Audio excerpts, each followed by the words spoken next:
Yes, YouTube, I'm back again. So in today's video, we are going to learn how to use MetaTrader 4 guys.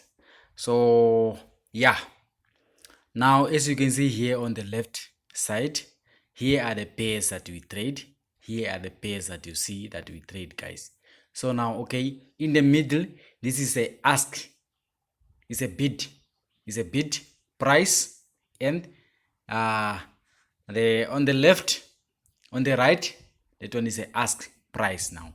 So now where can we see the spread is quite clearly indicated here guys. On euro USD we have zero spread, as you can see now it is zero. USD JPY is zero also. So okay, now okay, if you look at US dollar card, we have spread of 1, as you can see there guys. So but that one, it depends on the brokers that you use now. It depends on the brokers that you use. They have different spreads. So some of the brokers, some of the good brokers out there, they have bigger spreads because they make money through spreads guys.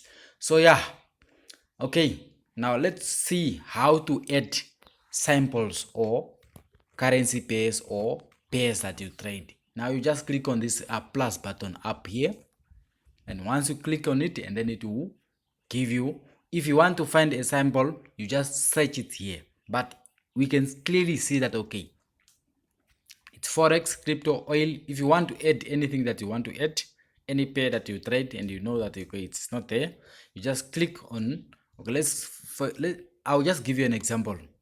So in this case, we want to add a forex pair. So let's just check here, and we are here now at the list of pairs that we like to trade. The pairs that we, okay, let me just add NZD USD. You just click, you just tap on it once. Let's also add a GBP card. You tap it once and then you leave. You go back. Now, okay, let's see the pairs that we have added. We added NZD USD, as you can see here.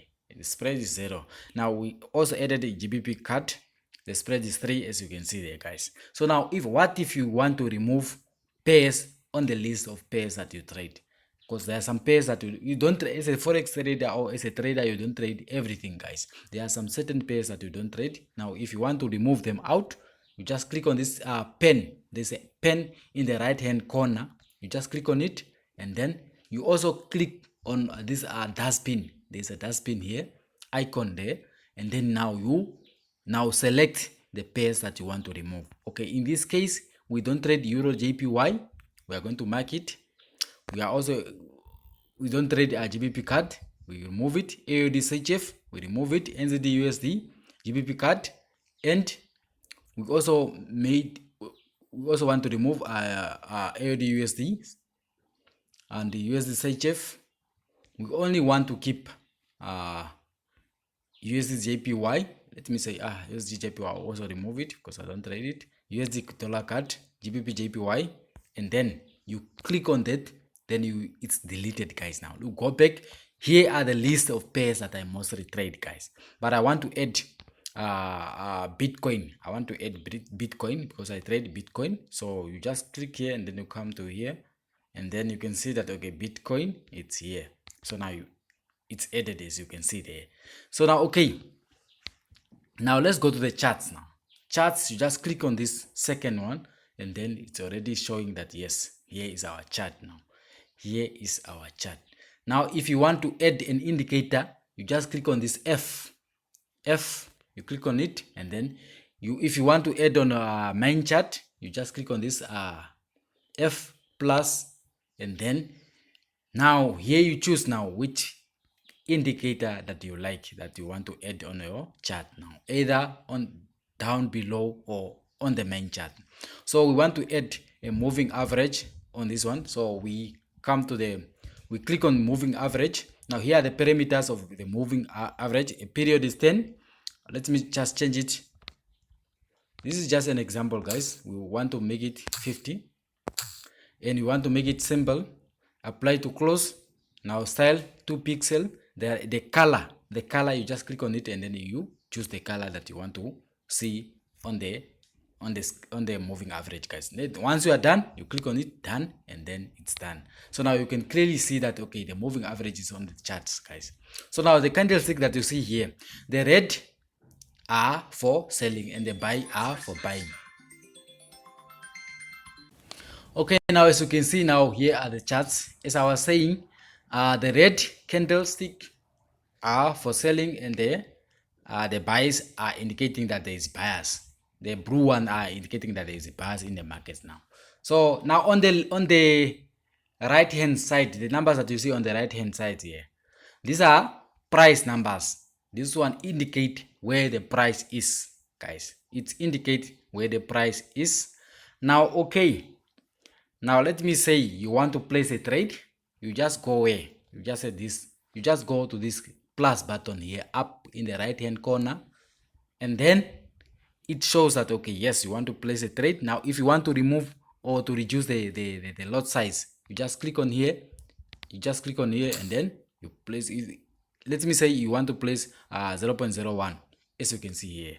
Now there is a 0.01. Now if you want to place a stop loss, guys, you just go back and look at where you want to place a stop loss. Okay, in this case we want to place our stop loss at 2837. You go back. Now if okay, let me just place a trade. Let me just quickly place a trade at 0.01 and then we place a buy. In this case we are placing a buy. Now you place a buy like that. Now if you want to play to put a stop loss, you just click. Don't leave. You just click once like that. Don't leave. You just click, and then once you are done, it will show this chart modify order or new order or close order. Now in this case we are choosing modify order. We want to modify the order. So now you just click here. Now okay, if you want to place a stop loss, you just click on this plus button and then you 2837 in this case. If you want to put a stop loss, and then you click on modify. Once you see okay, then you go back and check. Here is our stop loss level. Now if you want to put a TP area, let me say you go to the hard time frames and you want to place a TP somewhere. So make sure that you place your TP where price is likely to go, guys, where price is likely to reach. So in this case we'll put our stop loss, our TP at 2900, modify order, and then you put 2900 and then you modify. It's done like that now. Okay, now as you can see, here are TP levels and stop loss levels now. So now okay, if you want to check the history of the trades, you just come at this, you click here and then you check. Here are the history of the trades that you have taken, guys. It shows all the history of all the trades that you have taken. All the trades that you have taken, it shows here the deposit, profit, the balance, and all that. So yeah, now if you want to check now the period in which you want to check your previous trades, you just click here. Now you click on this square up here. It's a calendar, and then you choose now which trading history you want to focus on. Okay, let's say we want to check for last week.